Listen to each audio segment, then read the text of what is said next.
Bonjour tout le monde, bienvenue pour une nouvelle vidéo. Ça caille en ce moment, c'est un temps à rester chez soi. Alors justement, je fais une micro-parenthèse, comme je l'annonçais sur Facebook, mais que tout le monde n'a pas Facebook, je voulais juste vous avertir que j'ai déménagé en début d'année, au mois de mars. Donc mon adresse a changé, par conséquent, c'est logique. C'est pour vous dire de ne plus rien m'envoyer à mon ancienne adresse, je n'ai pas fait de transfert, donc voilà, c'est une petite précision que je voulais vous donner. Donc c'est parti, on passe à la vidéo. Comme vous l'avez vu sur la miniature de vidéo, je vais rester dans des couleurs qui sont vraiment tout ce qu'il y a de plus classique au niveau automne. Et je vais commencer une première création avec ce classeur d'embossage de Timolt. Alors pour la technique de l'embossage à froid, je vous renvoie vers la vidéo que j'avais faite. Je vous la mettrai tout à la fin de la vidéo de celle-ci si vous voulez. Comme ça vous n'aurez qu'à cliquer dessus pour aller voir un petit peu comment on fait de l'embossage à froid grâce aux machines de découpe. Alors comme vous le voyez, c'est un très très joli rendu. J'aime beaucoup ce que ça donne et donc j'ai embossé du papier aquarelle, je le précise parce que si vous faites cette technique sur un autre genre de papier, ça va vraiment beaucoup gondoler, le résultat sera vraiment pas top. Donc je vous conseille vraiment de vous équiper, de prendre du papier aquarelle. Et donc comme vous le voyez, j'ai délaissé ces derniers temps mon pinceau à réserve d'eau. Celui-ci je l'aime beaucoup, donc c'est un pinceau que Laetitia m'avait offert. Je crois qu'il est de la marque Stamperia. Et ce que j'aime bien, c'est qu'en fait il est assez ferme, donc on peut vraiment faire du travail de précision. En plus, comme j'ai embossé mon papier, ça va faire en sorte que la couleur n'aille pas où je veux pas qu'elle aille. Alors avant de poser ma couleur, j'ai tout simplement passé de l'eau claire, sur les parties que je vais coloriser, donc de façon à délimiter encore plus, en plus de l'embossage, les endroits où je veux que la couleur aille, et donc comme ça en fait logiquement si le papier n'est pas humidifié, la couleur n'ira pas aux endroits secs. Donc, ce sera quand même beaucoup plus simple pour appliquer cette couleur justement. Donc là ce sont des aquarelles que j'avais trouvées chez Lidl. J'ai vu dernièrement les aquarelles de chez Action qui leur ressemblent comme deux gouttes d'eau. Après, de toute façon, ça reste des aquarelles d'entrée de gamme. Personnellement, elles me conviennent très bien. Je trouve qu'elles ont une très bonne pigmentation. On peut en faire quand même beaucoup de choses. Encore une fois, pour le niveau que j'ai pas besoin forcément d'acheter des choses très chères. Et puis, donc là, moi, ça fait déjà quelques années que je les ai. Comme vous voyez, je les ai encore pas creusées. Donc pour l'instant, ça va très bien. En mélangeant les couleurs, on a vraiment des rendus qui sont très sympas. Encore une fois, il faut manipuler son matériel, faire des essais et puis se dire tiens, cette combinaison elle marche bien, si je mélange cette couleur avec celle-ci, ça matche bien aussi. Donc voilà, moi après je vais pas pouvoir vous aider beaucoup plus que ça. C'est vrai que comme tout le monde, j'en apprends un petit peu à chaque fois que j'utilise mon matériel. Donc là, je vous montre un petit peu ce qu'on est capable de faire avec du matériel, encore une fois, d'entrée de gamme, puisque c'est un petit peu toujours mon cheval de bataille. Je vous montre également ce qu'on peut faire avec des choses qui coûtent vraiment très peu cher et qu'il n'y a pas forcément besoin d'avoir du matériel très coûteux pour avoir vraiment des rendus qui sont quand même assez sympas, faut reconnaître. Moi je sais que j'aime beaucoup utiliser ces aquarelles là. C'est vrai que j'ai d'autres aquarelles, que ce soit des néocolores, des gélatos, etc. Après on n'est pas obligé d'en avoir autant, c'est sûr. Autant déjà bien utiliser le matériel qu'on a déjà avant d'investir dans du matériel un petit peu plus coûteux. Ensuite, donc, je vais laisser sécher à l'air libre, parce que j'avais pas envie d'utiliser mon heat gun. Donc, le temps que ça sèche, je vais attaquer une autre carte. Alors là, ce sont des cartes de Project Life que je vous présente, mais vous pouvez très bien les utiliser dans un mini-album. Vous pouvez les monter sur des fonds de cartes également. Enfin, on peut vraiment en faire... Moi là, j'étais partie dans le sens de vouloir, comme d'habitude, faire mes cartes de Project Life moi-même. Donc, je vous montre que j'ai les dies qui correspondent au petit format des cartes de Project Life, mais vous pouvez très bien découper vos cartes vous-même. Là, c'est juste parce que moi j'ai le matériel, donc j'en profite. Et pour donc faire cette seconde carte, je vais utiliser donc des tampons sur le thème automne. Et oui, on n'en sort pas. Donc qui viennent de chez AliExpress. Alors en toute sincérité, j'adore les dessins de ces tampons, mais alors la qualité n'est pas spécialement au rendez-vous. Donc par rapport au prix que je les ai payés, je vais pas me plaindre, bien entendu. En plus, j'ai pas énormément de choses au final sur l'automne, alors que c'est une saison que j'aime beaucoup. Non, c'est pas vrai. J'aime pas l'automne. J'aime l'automne juste dans le scrap, si on veut, parce que j'aime beaucoup les couleurs qu'on lui attribue. Et justement, c'est pour ça que j'avais très envie de faire plein de créations et que j'ai pensé tout de suite à faire des cartes en fait de Project Life, puisque ça me permet de faire des créations assez rapidement. Je passe pas 4 heures sur quelque chose et d'en avoir plusieurs et de pouvoir les utiliser dans mon album de Project Life. Comme je le disais, j'aime pas spécialement l'automne parce que ça précède l'hiver, et alors l'hiver, si je pouvais hiberner personnellement, je le ferais. J'ai horreur du froid, j'ai horreur de sortir en cette saison, et enfin bon, de toute façon, faut bien y passer. Donc bon, l'automne, en fait, moi j'en profite pour justement me laisser un petit peu aller et utiliser des couleurs que j'utilise pas forcément le reste de l'année, tous ces oranges, tous ces rouges, etc. Bon, après, c'est pas forcément... Enfin là, je reste quand même dans des idées très très classiques sur l'automne, puisque je m'inspire un petit peu de ce que je vois, les couleurs des arbres et tout et tout. Mais bon, on n'est pas non plus obligé de rester forcément dans des choses aussi standards. On peut très bien attribuer d'autres couleurs à l'automne. Moi, c'est vrai que j'aime beaucoup, à ce moment-là de l'année, en fait, plus centré dans les rouges. Et bon, là à l'écran, ce que je suis en train de faire, donc j'ai mis du rouge sur ce tamponnage, mais par contre, je le trouvais un petit peu trop vif, ce rouge. Alors, on en voit au Canada ou autre, des feuilles d'érable qui sont très très rouges comme ça, si je me trompe pas. Mais c'est vrai que par chez nous, j'ai remarqué que ça tirait un petit peu plus sur le marron. Donc je vais brouiller un petit peu cette couleur qui était un petit peu trop rouge vif avec du marron. Et donc, comme vous le voyez, ça sort plutôt bien. Et bien justement, pour toujours rester dans cet esprit d'automne, je vais rajouter un petit peu du marron sur toutes les couleurs que je vais pouvoir utiliser. Et là, donc, je vais même commencer avec du marron, un marron très clair, et je vais rajouter un petit peu de vert en fond. Je suis toujours un petit peu dans les expériences, et puis au final, je trouve que ça, je sais pas ce que vous en pensez, mais je trouve que ça sort plutôt bien. Et puis après, donc encore une fois, il faut laisser parler sa créativité, il faut pas avoir peur de se tromper. De toute façon, là, on est sur de l'aquarelle, donc globalement, si on remet un petit peu d'eau par-dessus, on peut arriver à rattraper la chose. Il vaut mieux partir, n'empêche, d'une couleur plus claire, parce que ce sera plus simple de venir rajouter de la couleur que d'en enlever, ça peut se faire, mais c'est quand même pas ce qu'on fait de plus simple. Alors c'est vrai que si on est débutant en plus, on risque d'être un petit peu déçu par le résultat. Donc c'est pour ça que je vous conseille de partir des couleurs les plus claires. Pour ce troisième projet, alors je vais faire quelque chose de très simple, je voyais bien une carte de journaling, donc toujours dans cet esprit, moi j'adore les rayures, vous devez le savoir depuis le temps que je vous le dis, et comme j'ai toujours pas trouvé le Saint Graal, mon super tampon qui fasse des lignes toutes simples, là je me suis dit je vais les faire moi-même à main levée comme ça. Alors en plus ça donne un petit charme, le fait que les traits soient pas forcément exacts et égaux, mais donc c'est une carte de journaling dont je compte bien me servir, et en attendant qu'elle sèche, donc je vais reprendre la première carte que j'ai faite, qui elle entre temps a séché. Donc je vais utiliser deux Distress que j'aime beaucoup et que je sors d'ailleurs juste pour au moment de l'automne.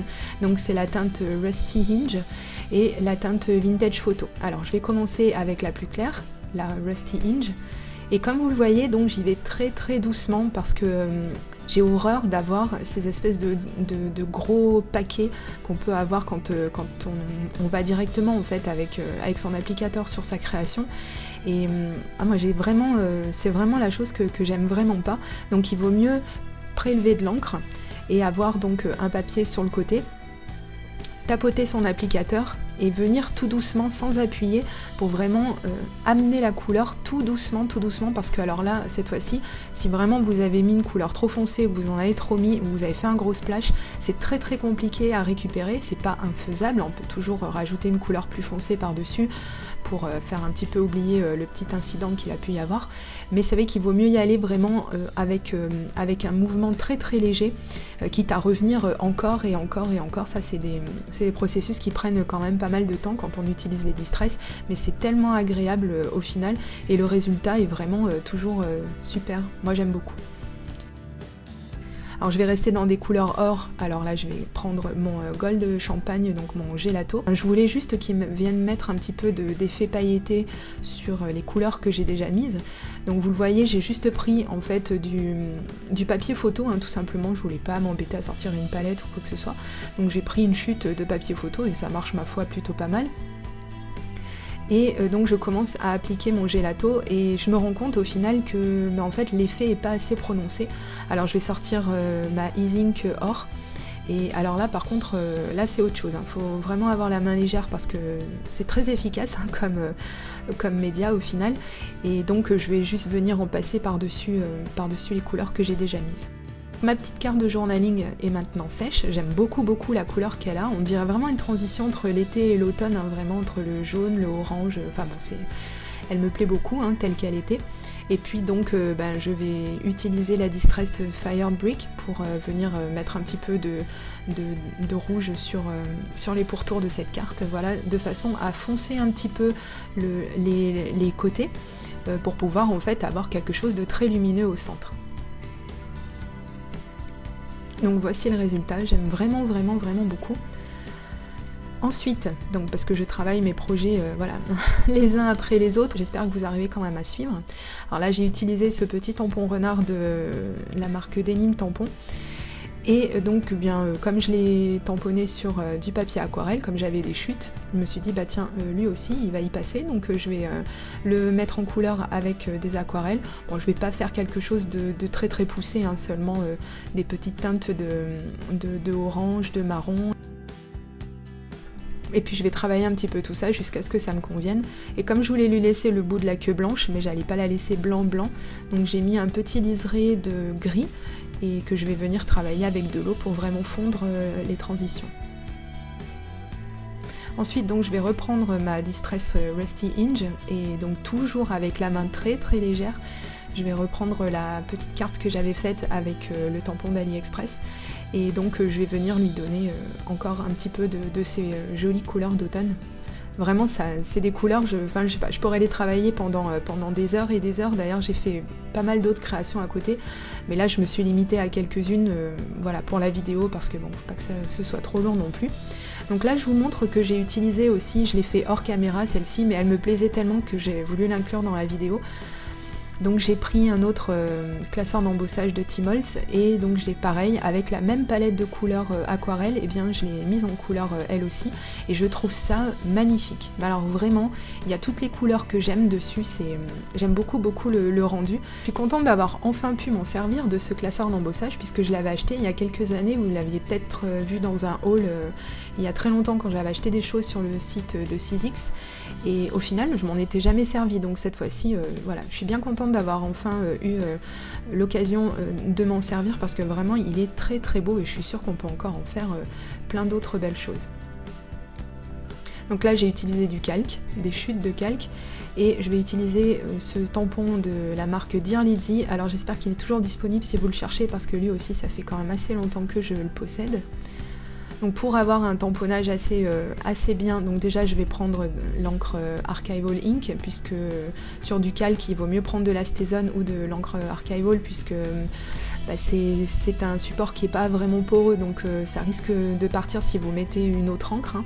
Donc là je vous conseille d'utiliser effectivement les encres dont je viens de vous parler. Et donc pour fixer mon calque, je vais utiliser des morceaux d'adhésif. Alors je vais mettre en premier lieu un morceau voilà, tout simplement à l'arrière comme ça, et puis comme je savais que j'allais coller le petit renard en fait là-dessus, et bien je vais pouvoir mettre une petite pointe de colle pour que mon calque tienne un petit peu mieux, parce que sinon c'est vrai qu'il va avoir tendance un petit peu à bouger. Donc là le renard va venir cacher le point de colle. Donc j'ai utilisé la Tacky Glue de chez Action et je pense que même en séchant on aurait quand même vu la colle dessous, donc c'est pas grave puisque le renard va venir cacher tout ça. Et donc je mets mon deuxième morceau d'adhésif et le petit renard dont je vous parlais. Et voilà donc une deuxième carte de Project Life grand format qui est terminée. Donc pour mettre un autre petit accent sur cette petite carte-ci, eh bien donc je vais utiliser les Enamel Dots maison que je fais avec les nouveaux que j'ai achetés dans la boutique dans mespochettes.com.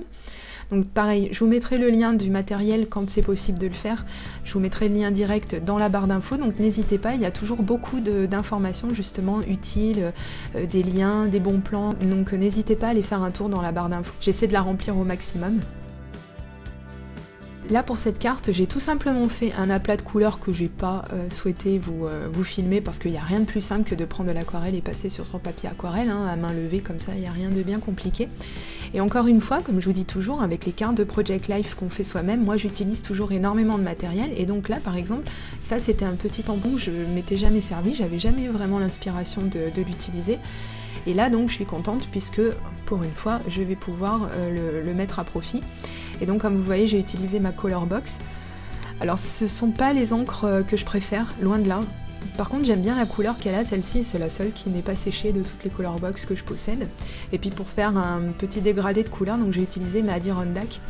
Alors elles peuvent paraître un petit peu brutes comme ça tant qu'elles sont pas sèches, c'est vrai que j'étais un petit peu déçue du résultat, et au final, une fois qu'elles ont séché, qu'elles ont vraiment pénétré le papier, elles sont vraiment très jolies. Encore une planche de tampons d'AliExpress, et donc je vais utiliser le mot October, donc, puisque je vais faire une carte de Project Life qui présentera le mois d'octobre. On n'y est pas encore, donc ça va venir. Donc je vais utiliser ma Precision Press, puisque évidemment, vous le savez très bien qu'elle est jamais bien loin de moi quand je suis en mode création. Et encore une fois, donc elle va bien me servir, même si, je sais pas pourquoi, mais j'ai bien réussi mon tamponnage. Celui-ci de set de tampons d'AliExpress, il présente quand même une meilleure qualité. On sent que les tampons sont de meilleure qualité, donc là, j'ai eu du bol, j'ai eu une impression parfaite dès le premier coup, donc c'est pas plus mal. Encore des petites choses que j'ai prises sur la boutique dansmespochettes.com. Donc ça, ce sont des dies de Casey Art. Alors je les ai pris cet été, donc j'espère qu'ils sont toujours valables dans la boutique. Sinon, n'hésitez pas à interroger Perrine si, comme moi, ils vous ont tapé dans l'œil ces petits glands. J'adore les glands. Alors c'est pas à sortir de son contexte, merci, j'adore les glands en scrapbooking, je sais pas pourquoi, j'aime beaucoup, que ce soit en tampon, que ce soit en dies, et là quand j'ai vu qu'il y avait donc ces glands, dans la boutique dansmespochettes.com, eh bien il me les fallait absolument, et j'attendais bien qu'on entre bientôt en automne pour pouvoir m'en servir. Alors comme vous le voyez, je les ai découpés dans du papier blanc, donc c'est du Bristol, et je vais les mettre en couleur très rapidement avec mes Pro Markers. Je vais seulement m'en tenir à 2 ou 3 couleurs, ça va dépendre un petit peu de ce que je vous montre à l'écran. Bon, je voulais pas une mise en couleur qui me prenne 4 heures, bon de toute façon c'est pas des surfaces énormes, donc il n'y a pas lieu non plus que j'utilise 15 couleurs à chaque fois, mais il en fallait quand même au moins 2 voire 3 quand même pour avoir un joli dégradé. Donc je vous mets comme d'habitude les couleurs à l'écran. Si vous avez des questions, n'hésitez pas à aller voir les autres vidéos de colorisation au feutre à alcool que j'ai postées sur ma chaîne. Vous pourrez apprendre des choses, on ne sait jamais, surtout si vous débutez. Et là, c'est vrai que j'aime beaucoup le rendu, vous allez voir, parce qu'en fait on dirait ce qu'on appelle le no-line coloring, donc c'est en fait de tamponner son tampon avec une encre qui soit pas noire. Et là c'est un petit peu le rendu que ça donne, et j'aime beaucoup ce que ça a donné. Alors donc en plus ce sont vraiment des couleurs très chaudes, hein, le orange, etc.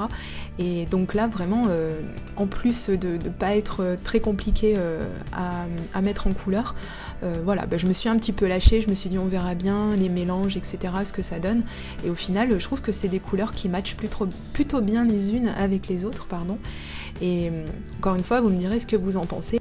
En quelques minutes, on obtient vraiment un résultat très sympa. Donc moi j'aime beaucoup en tout cas.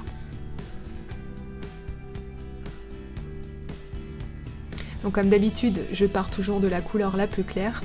Je mets la couleur intermédiaire et après un petit peu de couleur plus foncée, puis je reviens un petit peu avec la couleur intermédiaire et je refais un aplat avec la couleur la plus claire.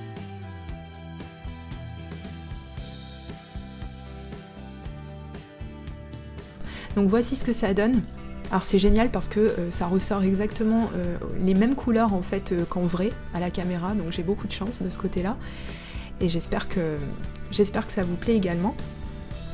Ensuite, je vais positionner tout ça avec mon stylo roller colle, donc qui est super pratique, hein, comme d'habitude, j'en ai toujours plein la bouche de ce produit, mais vraiment j'aime beaucoup parce qu'il colle vraiment très bien, et les petits endroits sont très accessibles grâce à sa petite mine. Voilà, donc je vous montre toutes les créations que j'ai faites. Non, pas toutes, parce que j'en ai encore fait quelques-unes à côté, mais comme je vous dis, la vidéo aurait été un petit peu trop longue. Déjà là, on est à 20 minutes, bon, c'est déjà pas mal pour une vidéo de création de carte de Project Life. Donc n'hésitez pas à me dire ce que vous en avez pensé. Si vous vous inspirez de ces cartes, eh bien, je veux bien que vous me taguiez sur Instagram par exemple, ça me ferait bien plaisir de voir un petit peu vos créations, savoir si vous aussi l'automne comme moi ça vous inspire beaucoup, si cet esprit un petit peu cocooning, un petit peu chaleur comme ça, voilà, ça vous touche aussi. Et je vous dis à très bientôt pour une prochaine vidéo. Gros bisous, bye bye.